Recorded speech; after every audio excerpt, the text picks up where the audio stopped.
food is something, fuel is something, but also I always like to say what's off your plate is as important than what's on your plate. Chia, welcome to the Seat of the Muse podcast. Thank you so much for having me. I'm so happy that you're here. So you are a double certified integrative nutritionist known as TMDWELLNESS. Today we're going to talk about what happens when a life that looks good on paper doesn't really feel right. And so you decide to reinvent yourself, build from scratch, and learn about discipline and what it means to have your own thing. And then we're going to talk also about the link between food that fuels success and good performance. But before getting into all of this, before starting any session, I like to ask my guests one question. Imagine we're doing this in front of an audience. Who is one person that you would like to see in the front row and why? I love that question. Thank you so much for having me. I think I would say someone who's looking to step out of their comfort zone and who are willing to create a life beyond of what is called normal or reality. And so I think that would be the person I would want them to be sitting here and listening to us speaking today. Perfect. I think there's a lot of people who are in this situation probably, so that's going to be very helpful for them. Hopefully they'll tune in. And so like I said, you're a double certified integrative nutritionist and you focus on gut and hormone health. So can you explain simply what integrative or holistic nutrition actually means and how is that different from the traditional nutrition advice? So it's funny because when I first started my journey, I studied nutrition and all about, understanding the human body and science, which is amazing and great. And it's the essential of everything. But when I thought about, I wanted to pursue my career in that, nothing really interested me because I would see that it's just like basic information that you could get off, Instagram or you could get off socials. But when I actually understood that, what's integrative nutrition and understanding how you can balance your hormone and your gut, this is when things got more exciting. This is when I knew that this is the path I actually wanted to take. And when you talk integrative, you talk deep, you talk internal. You don't just talk about what masks or how you can just hide the issue. So let's say you want to be on a diet and you want to lose weight, and then they just give you a diet and then it's done. But integrative is understanding the relying cause of what is causing the inflammation, what is causing the hormone imbalance, what is causing your gut to be unbalanced. So this is what integrative nutrition is. It's healing from the root cause and not just, finding quick solutions to everything. Yeah. And so why does food not work in isolation like, we were taught, I guess, all along before all of these trends and more education came around nutrition? Why do we have to look beyond, at the stress, how we sleep, the hormones and everything, in our routines? Because food is something, fuel is something, but also I always like to say what's off your plate is as important than what's on your plate. So what's on your plate is obviously the food you eat, how you nourish yourself, how you balance your meals with your protein, your fats, your fiber. But this is all great. But if what's off your plate is not, is not balanced the same way as what's on your plate, then I would say you only did 40 to 50% of the work. But your mood, who you surround yourself with, how your sleep, if your nervous system is regulated, all of these things are as important. And you want to make sure that, your circadian rhythm is balanced. You wake up in the morning, you have good enough sleep. So it's not about how many hours you sleep. It's about the quality of sleep that you get, because it does play a big role with your cortisol levels, with your hormones, with your dopamine, your serotonin. So all of these are as important for us actually to be focusing on, as much as focusing on our foods, because we're not gonna be fueled the same way as if everything else was balanced in our lives. So it's all a package. It's not just what's on your plate, but also what's off your plate. Yeah, I love that sentence. I think it's like a nice motto. Yeah, definitely. And so for you, what first pulled you towards nutrition? Was it a curiosity or a personal experience and something that came out of it? Definitely a personal experience. I was always into health and wellness ever since I was young. But what really pulled me in terms of, wanting to go deeper in that sector was seeing my parents have their own health struggles. My mom suffered from breast cancer twice. I was very young. and my dad had his own health issues as well. And this is when I started asking myself more questions like, why is this happening? It's, I see them eating clean, but as I said, it's not only about what you eat, but it's also stress is a big factor in that. The environment, the toxins that we, encounter and we, go by our day-to-day basis, we have all of these toxins around us. So it's a whole package, it's everything. And I think that was the main thing, and why I actually wanted to take my career and take this step further, was just seeing my parents struggle with their own health issues. And this is where the curiosity spiked. Okay.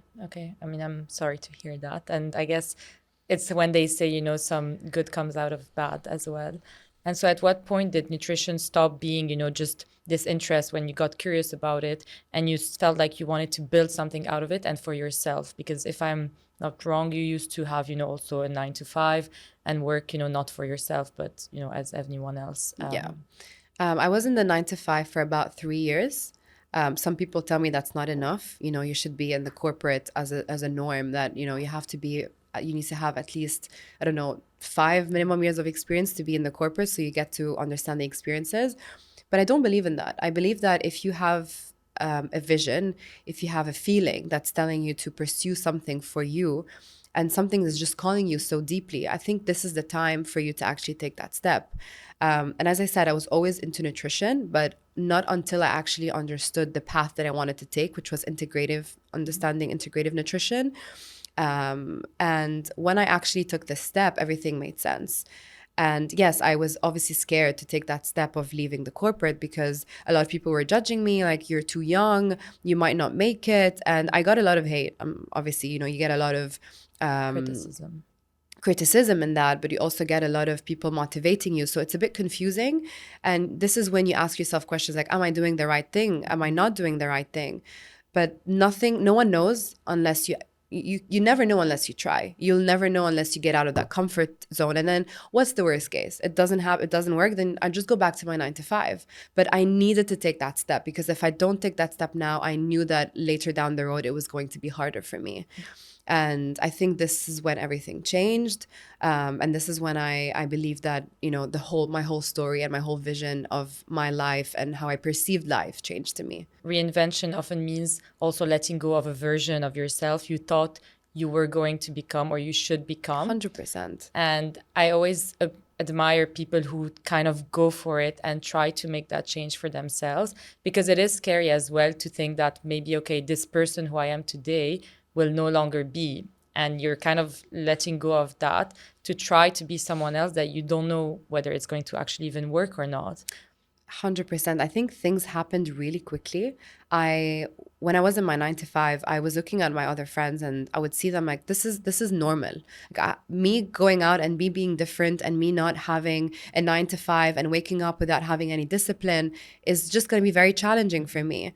And then this is when I ask myself more questions like, am I going to be able to continue that, that road? Am I going to struggle? Am I going to, fall back and say, no, I have to go back to my 9 to 5? Because it's more structured. When you're into your 9 to 5, things are more structured. You don't think about it too much. You wake up every day, and then, you wake up in the morning, you have your routine. But then once you're alone, this is the main question. This is when things get interesting. So in that phase, how did you build your own discipline and routines without this 9 to 5? Doing what I love most. I think discipline is great, but it's not built like that. It's with consistency. It's with doing what you love most and having a purpose. I knew that I had a purpose I wanted to pursue. I knew that I had a meaning behind what I was doing. So it's not I just woke up, I'm like, I just decided to quit my 9 to 5. I'm just going to do that and then see where life takes me. Yes, this was there, but I also had a purpose that I wanted to follow. I knew the reason why I quit my 9 to 5 to do what I loved most. And with all of that, discipline came along, consistency, waking up every day and doing all of the things that I had to do, whether it's routine, whether it's sleep, whether it's making sure that my health, I was consistent with my health, with my food. So everything is fuel. It's not just, having discipline from a day to another. It's seeing how your life is built and how you're creating that life altogether. And then when everything comes along and comes nicely all together, then this is when, your discipline comes along, and then you create the life that you want. Yeah. And so obviously you've had to build from scratch. What is the first step that you took, and how did you navigate that journey of, getting that first client, putting yourself out there without having some visible momentum directly? Because obviously people, will find you if you have 100K followers, etc., and you're Exactly. already there. But there's a whole journey that comes before when Definitely. it can feel very lonely as well. I definitely felt lonely a lot of times. Yes, I had my support from my close friends, I had my support from my parents, but lonely hits you. When you're seeing yourself doing something very different than anyone else, you feel like, yes, it's lonely. I wake up every day and I don't have this, I'm going to the office and I have my colleagues around me. And no, it's just very lonely because it's scary, it's lonely, it's not reassuring, it's risky. And all of these started coming along. But I always used to say one thing, that it's a whole journey, and putting myself out there at the very beginning felt very unreal. It didn't feel like I was able to do it. I struggled. I threw my phone on my bed 3-4 times. I couldn't watch myself speak. Yeah. I said I wasn't shy as a person in general, but I was shy to be out there. Like I was not a person that would like to put myself out there that much. I was more shy on socials. And I didn't know how this was gonna happen. I remember sending my video to one of my best friends. I'm like, should I post that? She was like, you don't look natural. I think it doesn't feel like you. So I gave up. At the beginning, it wasn't easy. But then I said, if there is one way I could transmit my message to the world, it would be for me to be out there. And that was the only way. And then I had to push myself outside of the comfort zone. Nothing good comes from being in your comfort. Nothing. And I realized in my journey in the past year and a half that everything I did and everything that, all the successes that I got was just stepping out of my comfort. Even if I didn't want to take that step or that interview or that podcast, I would say yes before I even knew I wanted to go out there. It's just an instinct yes. You should, you need to go and speak on stage for X reason, or yes, I'm doing it. I'm there. Even if you don't want to, you need to. And this is when you become stronger, and this is when you start gaining more trust from your clients, because obviously I knew that I wasn't going to get clients from day one. Obviously that doesn't happen from a day to another. People didn't trust me. Like, why would they trust me and not go to someone else who's been in the industry for like 10 years? But you build trust, you build a community, credibility from just being real and honest, and showing people that, this is what you struggle with on a day-to-day basis. I'm not masking or showing another personality of mine on socials. I'm just real. It's me. And when people, feel you, this is when people can start trusting you. And this is how it starts. And then it just started building, and then I just created that. I love that. And I think, social media nowadays really helps on that, whether it's, Instagram or TikTok. It's all about, showing the journey behind what someone is building and being just genuine. And that really goes a long way, because people will relate to you, and then they can, as you say, trust you. And so how did it feel getting that kind of first client? Did you at any point have imposter syndrome, or second guess yourself, and think, oh, maybe I should have stayed in, what I was doing before, and I actually can't do this? Definitely. I was struggling because, first of all, I'm like, I don't deserve to charge that person. Not I don't deserve, but I didn't know how much to charge that person. Obviously, I didn't know if it was too much, if it was too little, if I was doing the right thing. I was definitely stressed. Not that I wasn't confident, but having your first client is always, my first client was my family. So I was doing tests on them, my friends, coaching them, advising them on nutrition, giving them meal plans. But it's different when it's not someone in your surrounding, where it's an unknown person that's coming, that's trusting you with their lives. But, client after the client after another, this is when I'm like, you know what? I've got this. People, are happy. I'm able to help a person with something in their lives. That's enough. If someone is able to wake up and feel better about their day from one advice I gave them, this is when I know I've made it. Yeah, that's beautiful. And so what skills do you notice that you've built from, pursuing your own path and building, your own story, your own journey, your own image, and everything else together? I would say trusting yourself. You know, a lot of doubt comes with it. But I think the main thing I learned from this journey by being alone and taking this step by myself is just trusting yourself. You know, you trust yourself more that you are able to take that step. You don't need anyone to come and tell you or to advise you, or the whispers that you hear in your ear, like, this is not for you, you shouldn't do this. You should ignore all noise and really sit with yourself and listen to your intuition and listen to what your heart and your gut is telling you. It all comes down to your gut. You know, your gut is everything. It's your second brain. It's really your guidance. It what moves you, what tells you, it's a direction. It's your sense of direction to everything. And this is what's something that I realized along my journey, is just trusting myself and ignoring the outside world, ignoring the noise. And no one knows but yourself. Yeah. And everything. That's very true. And so before we jump in a bit about on the actual, food and your work, I just wanted to ask as well, because you mentioned it at some point, when why would someone trust you when there's everything, available on social media? You have people who have been in the industry for so long. One thing I always found tricky about nutrition is that it's not black or white. There's not, okay, sugar is bad, I don't know, whatever is good, these things work for everyone, these things don't work. There's a lot of gray area, a lot of in between. And so you might have also, because everything is so accessible, you have a lot of people who can come to you and be like, oh, I've been doing this, for a while because I saw it on social media or I saw someone else do it. How do you kind of, or maybe they're just like, against what you're saying, they don't agree and they're trying to fight it. How do you approach those people, and what do you have to say to, someone who kind of, has that mentality? I would say, a lot of us, I can go on the internet and ask ChatGPT a question. I mean, everything is so accessible nowadays. But once, medicine changes every day. Information comes along, you get a lot of things, but connecting with a person and connecting with someone who is able to make an impact in your life, who's able to, it's human connection. One of the most important things, and a study that was found nowadays, is human connection. It regulates your nervous system. And obviously connecting with a person and asking the person a question about your health is very different than just, watching something on the internet and just following that step.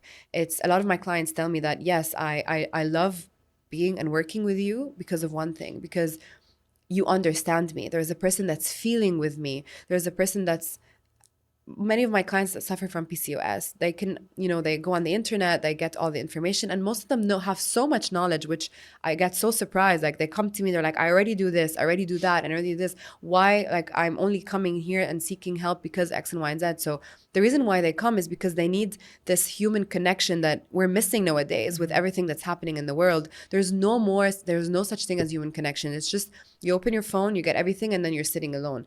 But this is always something that people are going to need. Human connecting with someone who will understand you, who will be able to help you with your struggles. And again, I always say it's not about finding only solutions, but it's about how you feel emotionally as well. It's your emotions, it's your nutrition, it's a whole thing.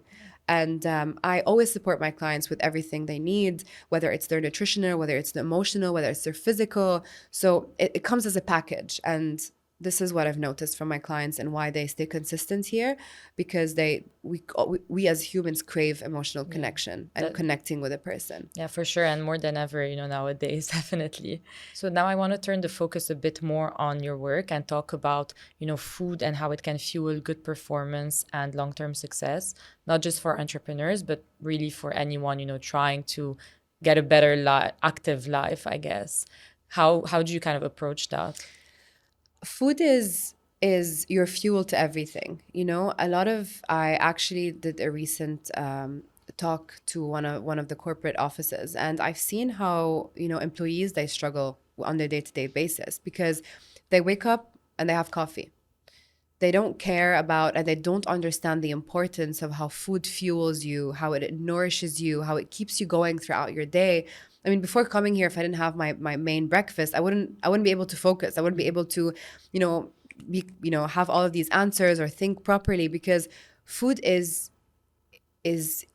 everything you need. It's your anchor. It's your anchor to everything. And it sharpens your mind, it sharpens your memory, it sharpens your day, it lets you focus throughout the day. And fueling is not only about eating. It's about the types of food that you fuel your bodies with, whether it's your protein, your fiber, your fat, the kind of foods that you're having. So it's not enough to just, say, I'm eating healthy. You could think that you're eating healthy because it's a piece of chicken, but what's in that chicken? What's the marination? What are you having with that chicken? How are you really fueling yourself? And because a lot of people say, I eat healthy, a lot of my clients come to me and say, or employees that I see, they say, I actually eat healthy. I eat 5 times a day. I have nourishing meals. And then once they tell me what's on their plate, it's like fries, a little bit of chicken. My dressing is honey mustard. It's like full of sugar. And then they say, I don't know why I feel hungry like 2 hours later. But do you really fuel yourself right? Do you have enough fibers on your plate? So all of these are like questions that I think everyone should ask themselves more often to really understand if you're really fueling your body or not. Yeah. And so you mentioned there's a few, obviously follow-up questions I have there, but you mentioned coffee as the first thing. Obviously, I think it's safe to say, it's really bad to have coffee on an empty stomach and be the first thing you have. Especially we know that caffeine doesn't really create energy. It kind of just blocks the perception of being tired and fatigue. So why, like how is that impacting us and our performances? And if anyone is really telling you like, oh, I can't function, without coffee, how is the best way to go about combining it with food so that it at least, is still in the diet, but is not, damaging it? Yeah. I think coffee is not bad for you. Obviously, good organic coffee is not bad, good beans. But once you rely on something to go by your day, no matter what it was, I would say mainly caffeine, because a lot of people, they consume coffee on an empty stomach, or they just consume coffee 5 times a day. This is when, you should, ask yourself a question like, what is it? Why am I drinking that much coffee? Is it because I'm used to it? Is it because I'm addicted to it? Is it because it just tastes good? Like, what is it exactly? You shouldn't have more than 2 cups of coffee a day, and definitely not on an empty stomach. It's a big no. And you should never have it after 4 p.m. because it dysregulates your sleep. It dysregulates your circadian rhythm. It doesn't put you in the best, it doesn't wind you down in the best ways possible before bedtime. It just wakes you up. Even if you feel like, a lot of people tell me, yeah, but I have a shot of coffee before bed. It doesn't even affect me, and I just go to bed directly. But you think it's not affecting you, but it is indirectly. It's affecting your nervous system. It affects your day the next morning. And caffeine is strong. It's not something you want to have in your body in the evening. So always I say, at least wait an hour in the morning after your food. You can have your coffee, and then not after 4 p.m. I would say these are the only 2 times. Even matcha, it's the same thing with matcha. Matcha still consumes caffeine. People say, yeah, but I just switched my coffee to matcha. But both of them have caffeine, not the same type of caffeine, not the one that makes you, tremble. Yeah. But I would say it's still a sort of caffeine. So you don't want to rely. Once you're relying on something to go by your day, this is when you need to give it a stop. You can cut it out for a couple of days, and then you can, start consuming it again after a few days, making sure that you're not actually addicted to it. Yeah. So for anyone who's maybe, like working extremely long hours, they need something to sustain and, stay awake, etc. What do you advise as a maybe substitute, or maybe what is a good way to start the day and have in the middle of the day in terms of what's on their plates? Yeah. Electrolytes are really good to have. I usually have electrolytes, if I'm feeling low in energy, because your body is, these electrolytes, are missing in your body, especially if you're someone that works out. I used to never have electrolytes. I used to just drink normal water until I realized that I'm not actually hydrating my body in the best ways. And these minerals, like a lot of people do IVs. Yeah. IVs, and then they're like, oh my God, I actually feel so much better. But these are all the minerals that your body is missing. So I always say, if you could replace it with like good tea. I always love having Ceylon cinnamon and cloves in the evening. It winds you down. It doesn't give you energy. You don't want anything that gives you energy in the evening. But I would say electrolytes throughout the day is a really good way to, give you energy. And the best way to start your day is Celtic salt, a pinch of Celtic salt under your tongue with warm water, not hot, just at least 2 full cups of warm water. And then you can, wait like 10 minutes and you can start your day. You can have your breakfast that's rich in protein, fats, fibers, just to keep you full for the day. Wait an hour, then you can have your coffee, and then eventually your sweet if Yeah. you want to. And I noticed one thing as well with people when you're under a lot of stress. I mean, there are two camps. Some people lose weight drastically and cannot eat under stress. Others, my camp, eat so much and then just end up gaining a lot of weight. And it's like your body is a yo-yo.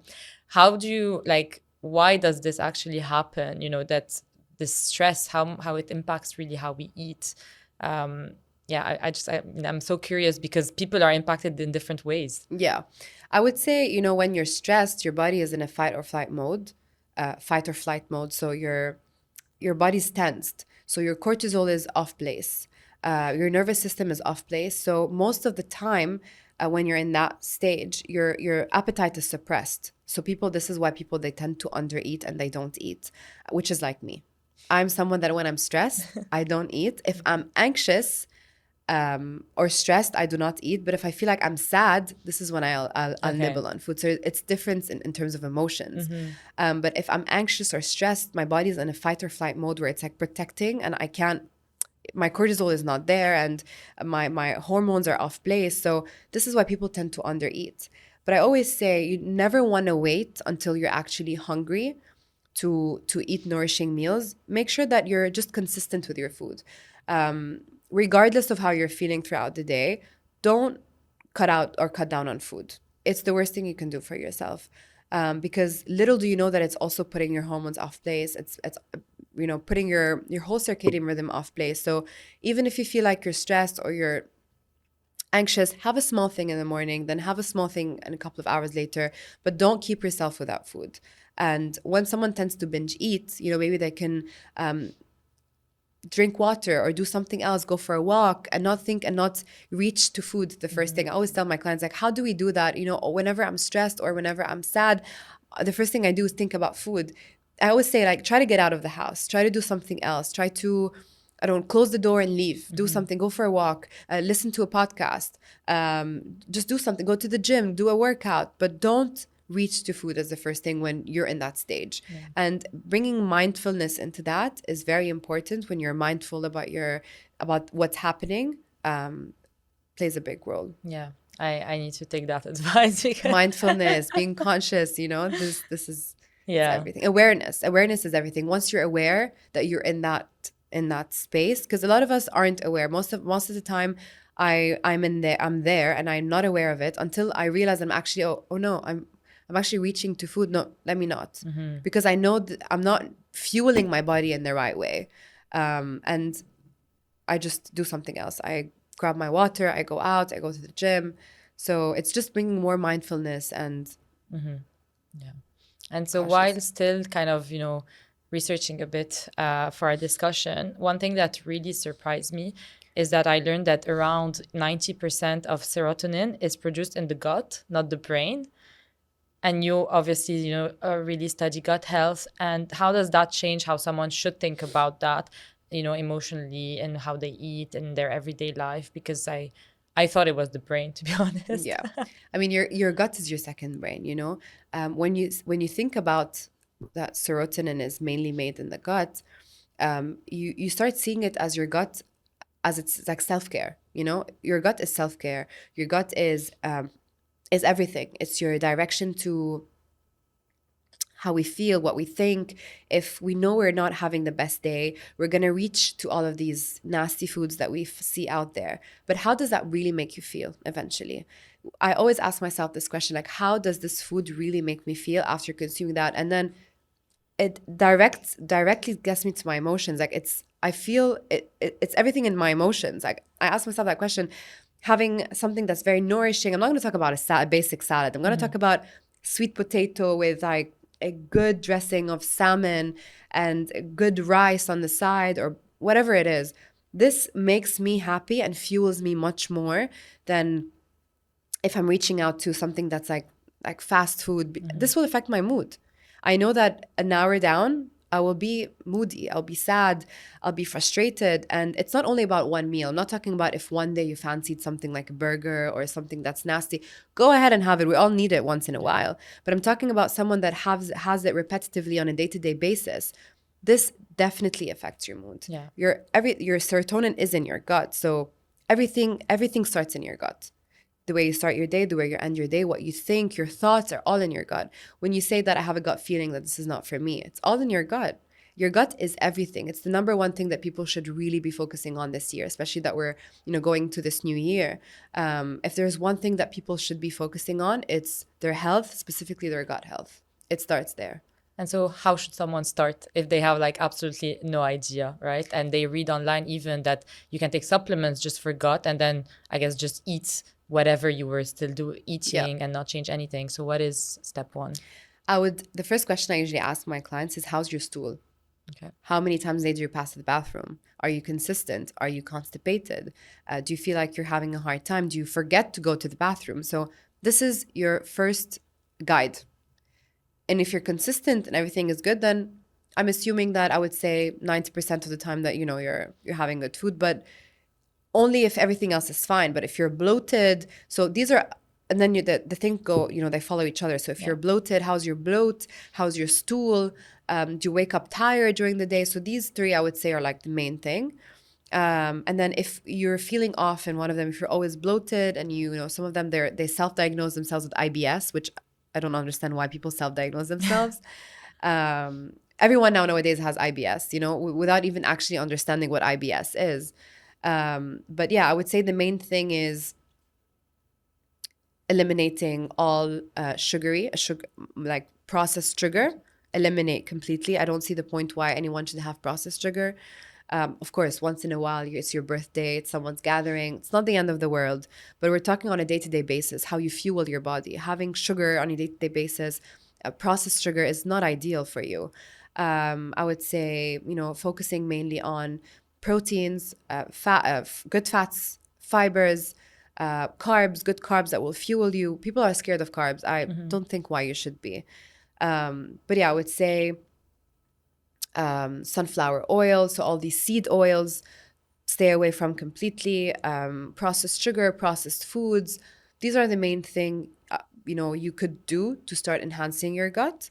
And then you could start thinking about taking probiotics and starting to, understanding more and more your gut and going deeper into supplements. But first is doing like a checklist to see if you're already consuming all of these foods that are irritating your gut. Sodas are one of the things that I'm sure people drink every day, that I see people drinking sodas. So this is something that for me, you should be disregarding completely, and then see how you feel. If your bloat is still there, then maybe it's parasites. Maybe there's a lot of things that people can look into. But I would say this is the first thing you can do too. Okay. I think one thing I struggle with, for example, is I eat very healthy throughout the day, but then the nighttime comes and I completely reverse and I eat so much. And it's not because I'm restricting myself throughout the day. It's just because I just get this craving. And I know, as you say, I tell myself, like, don't reach out for, this thing. And I still do it as I'm reaching out. I'm like, don't take it, don't take it.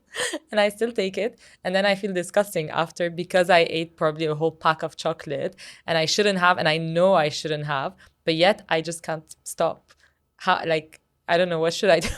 It's mainly your cortisol playing. It could be when you're close to your cycle. It could be where you are in your cycle. When I'm close to my cycle, I crave everything all day. But I just make sure that I start my day in the right way. I don't start my day with sugary foods. I start my day with fats, with protein, and then I allow myself to have my snacks throughout the day, my chocolate, whatever I feel like having, whatever my body's asking me to have, but I will not lean towards things that I know will mess up my cortisol, especially not before my period. I'll focus on a lot of fats, on walnuts, on sunflower seeds, on pumpkin seeds, on Brazil nuts. So all of these things I focus on because I know they keep me full. And once your body needs 21 days to actually go through a change. And once whenever you feel like reaching out to these things and you switch them to things that are going to make you feel fuller, like fibers, your body's not going to ask for it as much as it usually does. It will still. We're humans. Yeah. And you can always allow yourself to have something. But I think it's understanding more how this thing will make you feel 30 minutes later. Once you bring more awareness to that and you see how, fueling your body in the right way makes you feel, you're no longer going to be reaching out to these snacks. Yeah. And I think also working out really helps a lot. I know we've only talked about food, but having a, regular Definitely, routine of for sure. workout really helps. It's funny because when I overeat and I don't feel good in my body, I don't want to work out because I don't look good going to the workout. And it's so funny because like you're meant to go, and then when I actually feel already good, that's how I know I can keep up, and I like to go to the gym. It's a funny like cycle, but yeah, I guess it's very important as well to combine, good exercise with It's what you eat. 100%. It's a whole thing. That's why I say it's emotional, physical, mental, nutritional. It's not only nutritional, because if your physical is great and you're working out and you have a whole routine that's working for you, you're gonna say it's not worth it. It's not worth all the good that I'm doing to myself. Sometimes you're gonna say it's just one piece, but then one piece leads to another, and then the other, and then the other, and then you can't stop. But if you have self-control and you're disciplined, you know that one chocolate is not gonna kill you. And I allow myself to have it. One piece of, now in the holidays, everyone was munching, and I'm sure now everyone feels guilty. I'm one of them. Like, I had a lot of sweets these past 2 weeks. Like, what am I going to do? It's not the end of the world. Yeah. If you have discipline, you're going to get back on track easily. Your body knows itself. It's going to remove all the trash if you get yourself back on that proper cycle. But there's nothing to be really scared or tensed about, as long as you have that discipline and you understand and you're aware of what you're feeding your body with. And I want to now maybe talk about something a bit different here and come back to your own story and, journey of how you got to where you are today. But you recently appeared on The Mo Show, which is another podcast that I greatly admire, very big and well known in the area. And that kind of felt like a visibility shift maybe for you. What did that moment represent for you? Very proud, very happy. And on knowing that my hard work obviously paid off. When I got approached by Mo, I was like, is this really happening? Like, am I really going on the Mo Show? Like, what am I actually doing?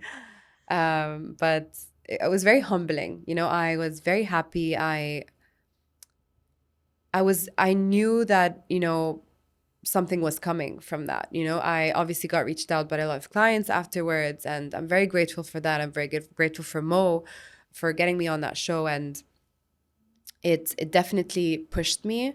It made me more confident. I was obviously, it was my first, one of my first big podcasts, so I was a bit worried about everything, but I think it just pushed me outside of my comfort zone, and I know that anything is possible. If once you put your mind to something that once you're doing something you love and you put your mind in something that you want to achieve eventually, you're going to get it regardless. And this is what I want to tell everyone that's, starting off as new and they want to, get there in their journey. Like, just keep pushing, keep believing in yourself. You're going to get there eventually. There is no way that if you're putting all that effort that you won't get to where you want to be eventually. It just takes a lot of consistency, a lot of baby steps. But I do believe that consistency eventually leads you to where you want to be eventually. I fully agree. And so looking back, probably, is there something you want to tell your younger self or yourself when you started that journey today? Very proud, honestly. I would say just don't stop believing. Get out of your comfort zone. Don't listen to the outside world. The outside world is very scary. A lot of people, there's a lot of jealousy. A lot of people don't want the best for you. But you really need to be resilient in that sense and ignore the outside world as much as possible to be able to take that step further. Doubt is there from a lot of people, even from myself, but you can prove them wrong with a snip of a finger. You can really prove them wrong. And that's the beauty of it. Knowing it's not for them, but it's for yourself. Understanding that you're doing all this for you. It's not to prove people wrong, but you're just showing up for yourself. You're doing what you truly believe you want to do. I'm sure it's the same thing for you with what you're doing nowadays. So you're going to relate. So if you really feel this is your purpose, follow it till the end. And I'm very grateful that I put myself on this journey today. Amazing. Thank you so much for your time. It was a beautiful way to end this. And I loved speaking to you finally. Finally. I know we've done a live, talk where we had a lot of people coming in to talk about morning habits, but I wanted to really go into your own also journey because I think a lot of people can relate to that. So thank you so much for being here. Thank you for you. Thank you so much. You've been listening to The Seat of the Muse, and I'm so grateful you chose to spend this time with me. If something stirred you today, a thought, a feeling, a question, I'd love for you to subscribe and follow on your favorite platform, leave a review, and even share this episode with a friend. Your support truly fuels this space and helps invite more voices to sit down with me. Until next time, stay curious.